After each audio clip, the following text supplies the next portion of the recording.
just take out the glow plugs, because this car battles to start when it's cold.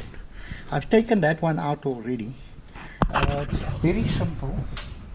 All you have is you have this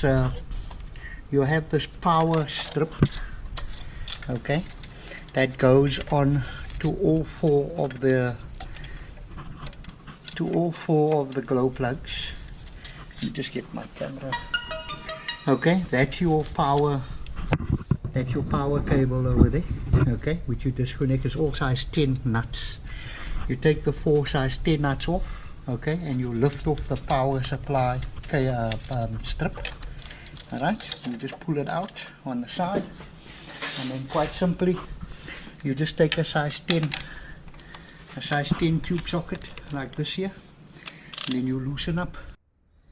Okay, then we'll just sort of loosen up. It's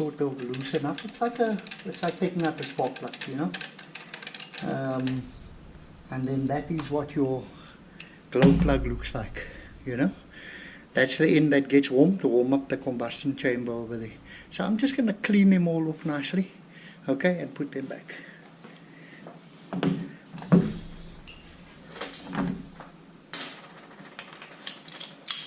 They're easily accessible. As I said, Toyota, you know, are very practical. You know, their design engineers are very practical people.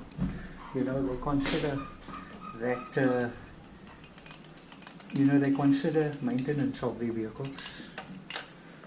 I'm not going to take that one out because I have already taken that one out to clean it.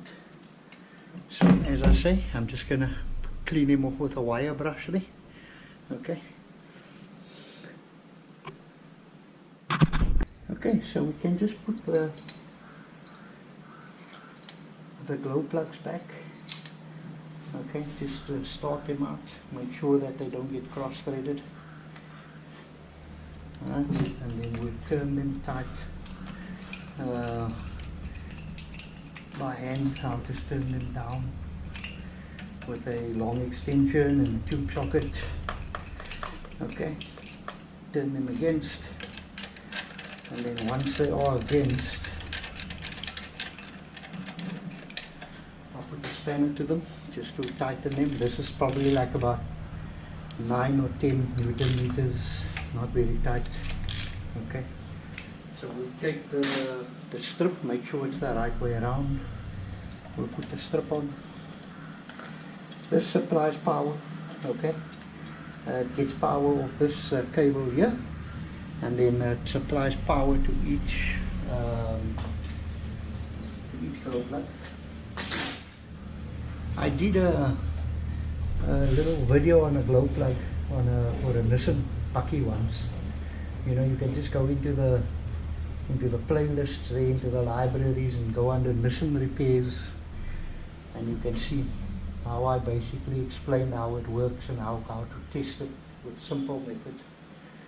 Okay, so this is a little fiddly, just be careful, because you know this little size 10 nuts, they're tiny, and you got to put your hand in between these injector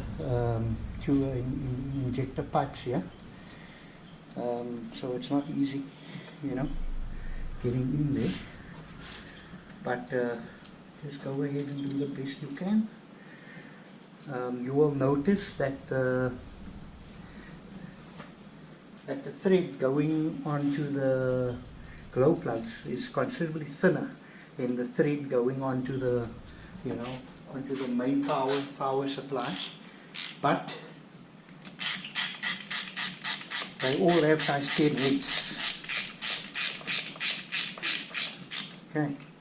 So you'll just tighten that down. Don't over tighten, please, because you know they are, I think it looks like 6 mil.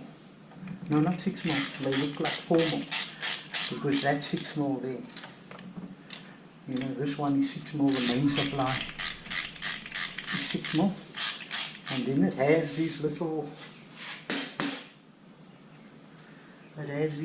plastic covers that go over there. You just turn them on until they go tight. It's just plastic covers, I suppose, to prevent any short circuiting here.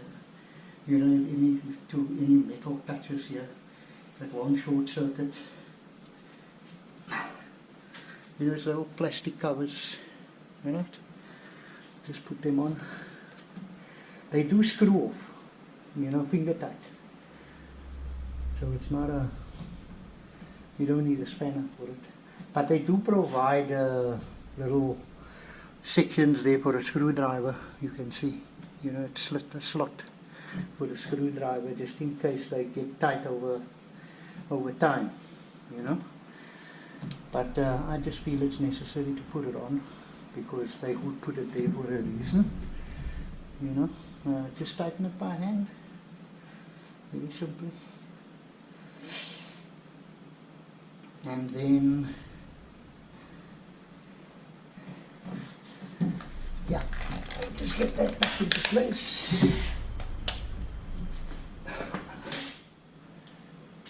It's also got a little 10 gauge nut that holds that loom, wire loom in place.